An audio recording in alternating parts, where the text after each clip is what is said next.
Okay, so this video I'm just going to provide a bit of support for people who find it tough to make one of these models on SolidWorks. By no means do you have to remake your model after completing it. Now, it is going to vary the quality of the models that you're going to produce in SolidWorks.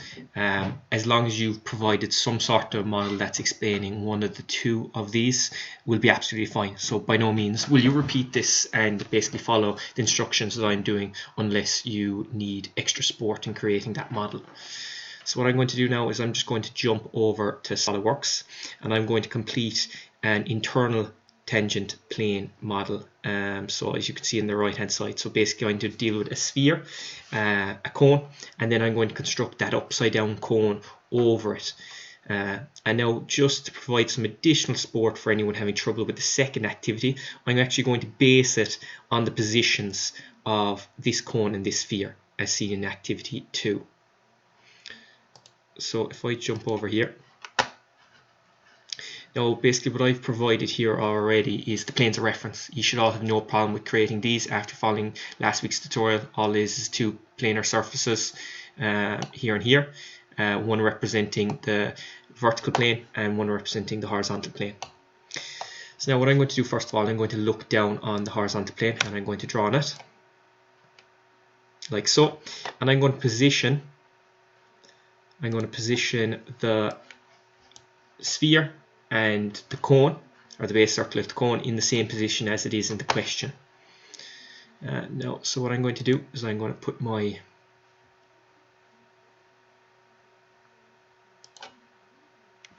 base circle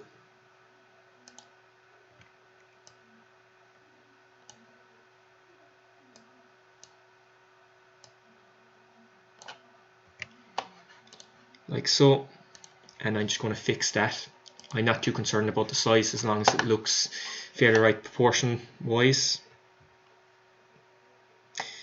I'm going to put a new plane to get my apex so I can draw the rest of the cone. With my top plane, click on it, hold Control and click on the top plane here and drag upwards. It might take a few seconds for it to catch up. Try again.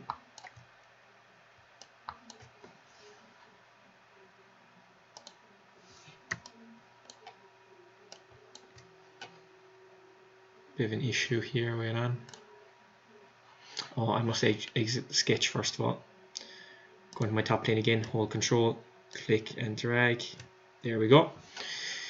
Now I'm just going to move it up so it looks about right for the activity 2. So it's around the same height as that cone in relation to the base circle.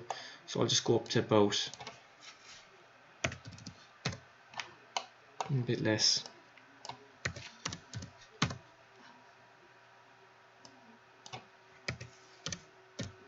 Something like that.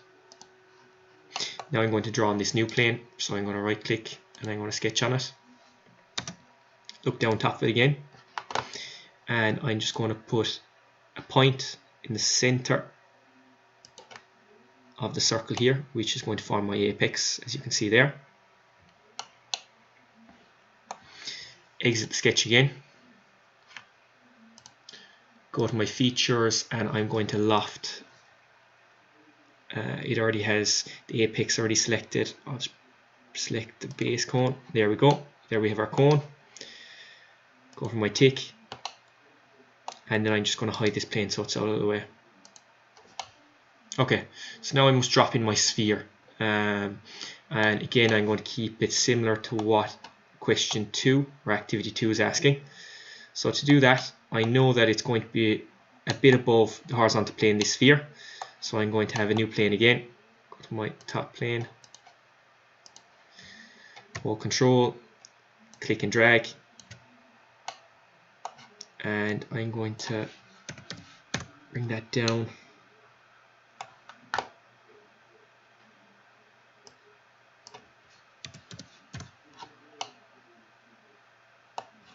It looks about right.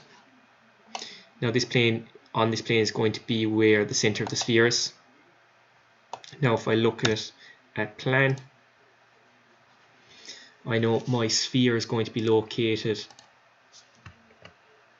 on this plane. So make sure I am sketching on it. I draw my sphere around the right location as it is in activity 2. So I think around here.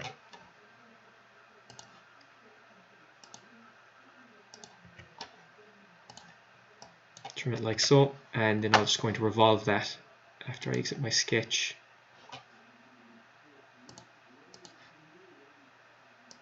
Around that surface, around side that line, like so. And now I'm just going to hide this plane again so I don't have to be looking at it. Now what I'm going to do is I'm going to put this ball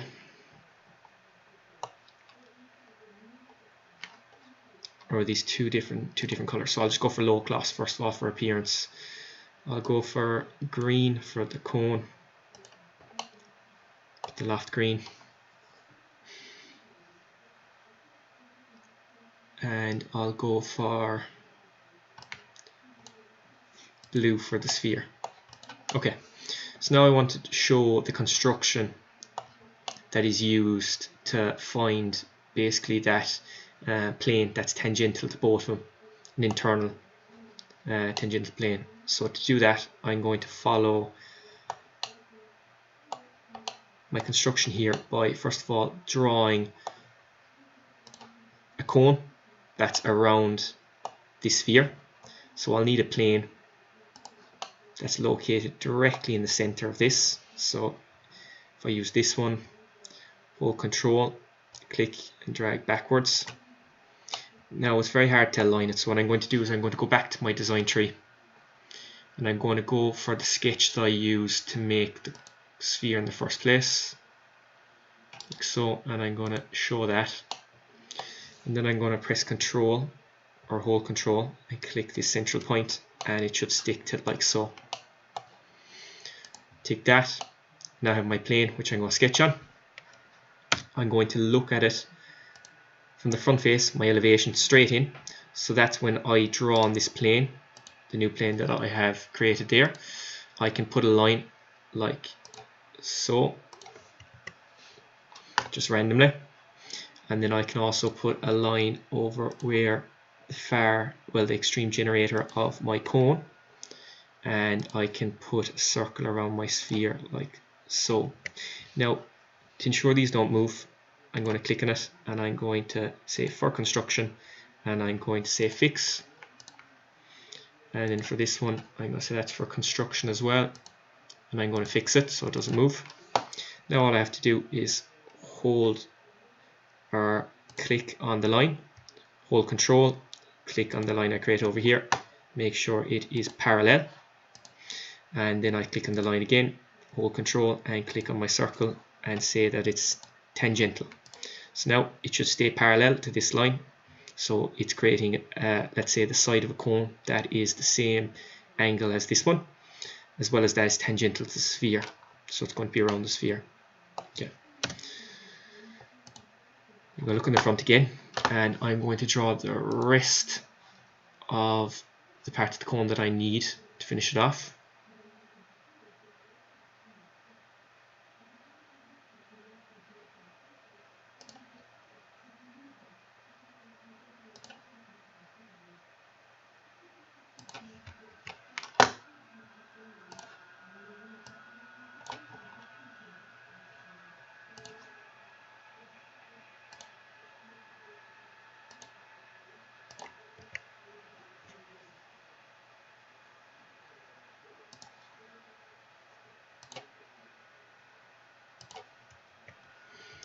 And just delete the parts that I don't need. Now what I do need here as well is a center line for it to revolve around. I'm going to throw that in there like so. I'm just going to trim away this section below here. Okay, so now what I'm going to do is I'm going to revolve that section. Revolve, click this surface and this surface, and it's going to revolve around this line.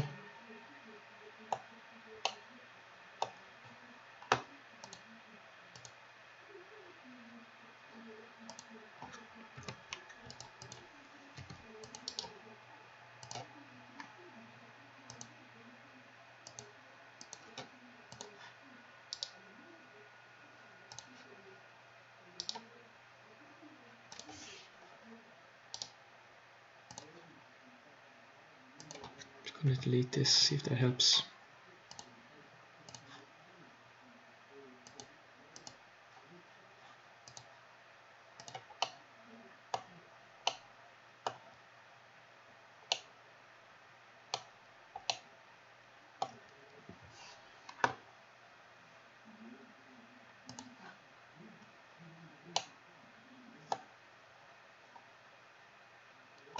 Oh, I see the issue.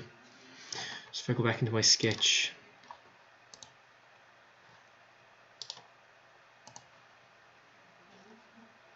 I must cut away outside here. That's confusing it.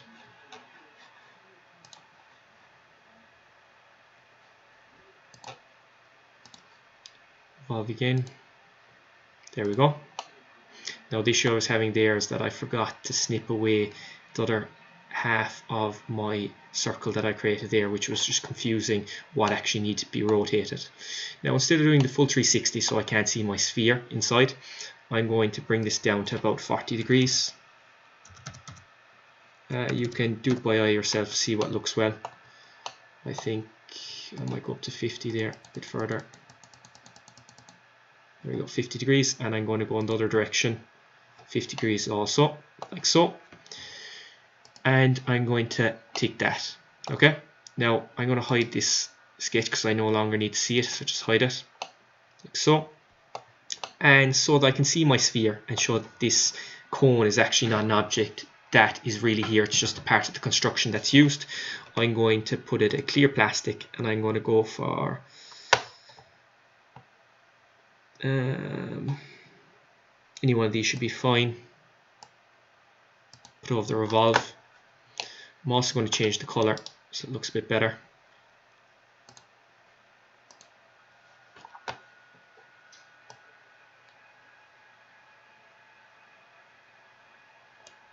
Turn it purple. There we have it. Now what I got to do is draw in my traces. So I'm just going to hide this. And what I need is my trace here on my horizontal plane and my trace on my vertical plane, and also that actual plane that is making those traces. So to do that, all I need to do is first of all get a surface that I can draw. So what I'm going to do, I'm going to go here to my features. I'm going to go for reference geometry, plane. I'm going to say I want it tangential to this surface, and I also want it tangential to this surface. And there we go, we have a plane that is giving us our trace here, and as well cutting up through here. Now I'm just going to tick that OK. Now because this doesn't look great, what I'm going to do is just add on to this by drawing on this surface, going normal to, like so.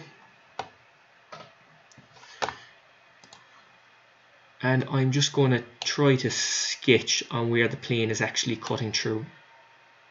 So now it doesn't have to be perfect, line up as best as possible. It's kind of hard to see it at times.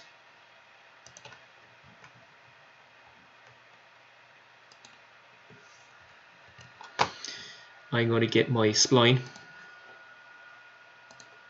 just to make the plane look nice.